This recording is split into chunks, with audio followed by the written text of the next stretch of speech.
hunter's hands trembled, but his eyes never wavered. Before him, the figure of death hovered, silent, eternal, unstoppable. The air smelled of wet earth and burning wood. A net woven from iron and hope hung ready in his hands. He threw it with a strength born of desperation. Death, the endless, uncatchable shadow, found itself trapped. Around him the world tilted, chaos rippling through cities, forests, and mountains.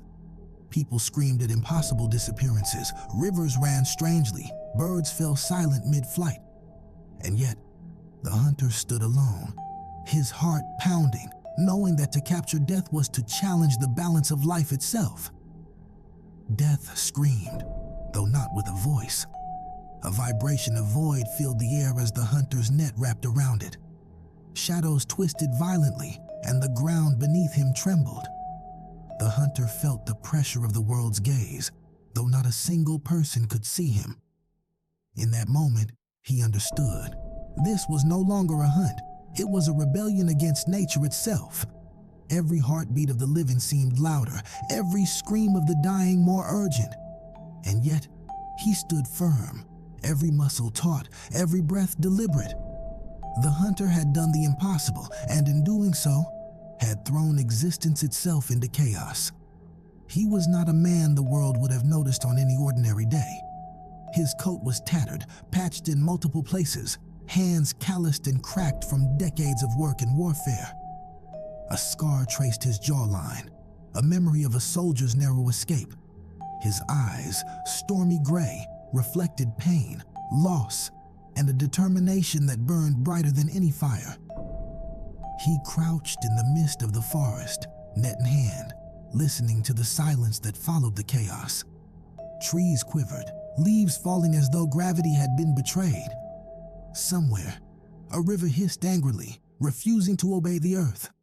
Birds circled overhead, uneasy, though no predator stalked below. And still, he remained silent, every nerve alert, every thought focused. His act of defiance against death itself had not only endangered him, but the entire world. Born in a village nestled between jagged mountains and dense forests, he had learned the value of patience and precision early. His father, a hunter, taught him to read the wind, to notice the trembling of leaves, the subtle shift in animal tracks. But it was war that carved the deepest lessons into him. He had seen comrades fall in snow, blood-staining white blankets, their eyes wide with disbelief. He had smelled the acrid smoke of villages razed, heard the silence of life snatched too soon. The echo of screams haunted him still, not as horror, but as a memory etched into his very bones. Each loss had taught him that life was fragile, fleeting, yet beautiful. That beauty made him rebellious, daring to question even the most sacred laws. After the war, he returned to the forests, carrying invisible wounds. His hands, once adept at wielding rifles, now steadied nets, traps, and arrows. His nights were restless, filled with the shadows of fallen friends whispering, urging him to fight against injustice wherever he could.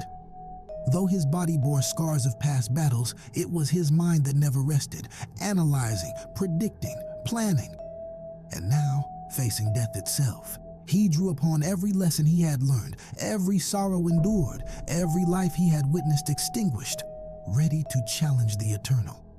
The moment death was ensnared, the world responded with immediate and relentless fury. Crops failed, rivers reversed course, children vanished from cradles only to reappear days later in strange places, unharmed yet trembling. Clocks stopped in cities, sunrises lagged behind, and shadows refused to fall where they should. Government authorities scrambled to understand, but no command, no army, no law could grasp the invisible chains wrapped around existence itself. Public outrage simmered, a mix of fear and confusion. People shouted at empty skies, blaming one another for horrors beyond comprehension. Entire communities fell into panic, their moral compass disoriented by the impossible.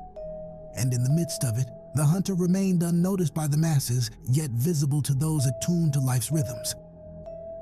He walked silently through towns, villages, and forests, a phantom in the chaos he had wrought.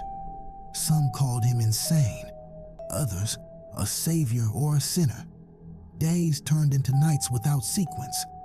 The hunter traveled through storm-lashed valleys, across crumbling bridges, through smoke-choked cities. He remained calm, silent, every step deliberate, every breath measured. He noticed the suffering, the elderly who could not die, the sick who could not heal, the grief of parents suspended in uncertainty. Still, he did not release death, not yet. His eyes caught small details others missed. The tremor in a child's hand, the sheen of dew on abandoned rooftops, the way a bird struggled to land without a rhythm. A hidden ally emerged, a mysterious figure, cloaked in twilight, who left him symbols, nets tied in loops, markings in the soil, whispers of guidance in the wind.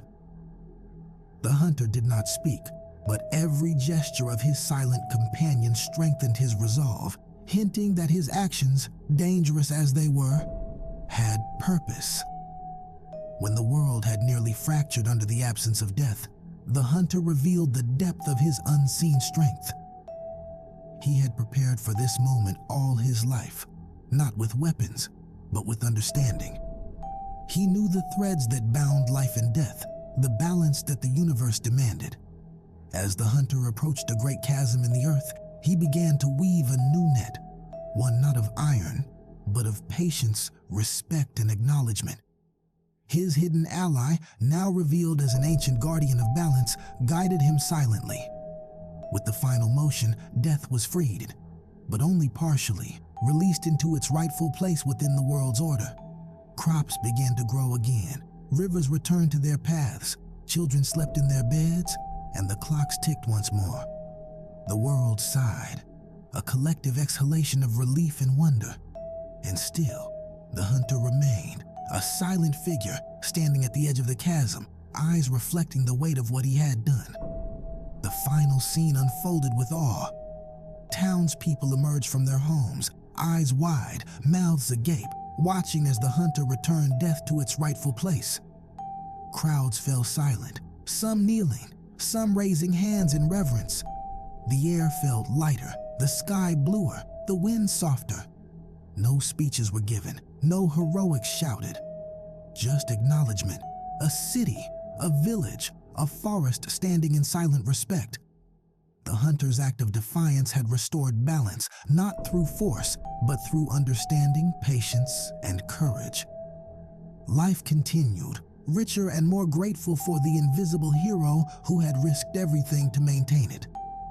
The hunter vanished as quietly as he had arrived, leaving behind a world wiser and more attuned to the balance of life and death. His journey reminded humanity that unseen battles shape existence more profoundly than visible triumphs ever could. Every life, every silent struggle, every act of courage, even those unnoticed, matters. We do not need applause to validate our worth. Sometimes the greatest heroes are those who stand quietly, who endure, who understand the weight of their actions on the lives of others. Wherever you are, take a moment to reflect. Think of the invisible guardians, the silent warriors, the quiet heroes who shape your world without recognition. Share your thoughts in the comments, tell us where you're watching from, and subscribe for more stories that honor those who stand strong in silence.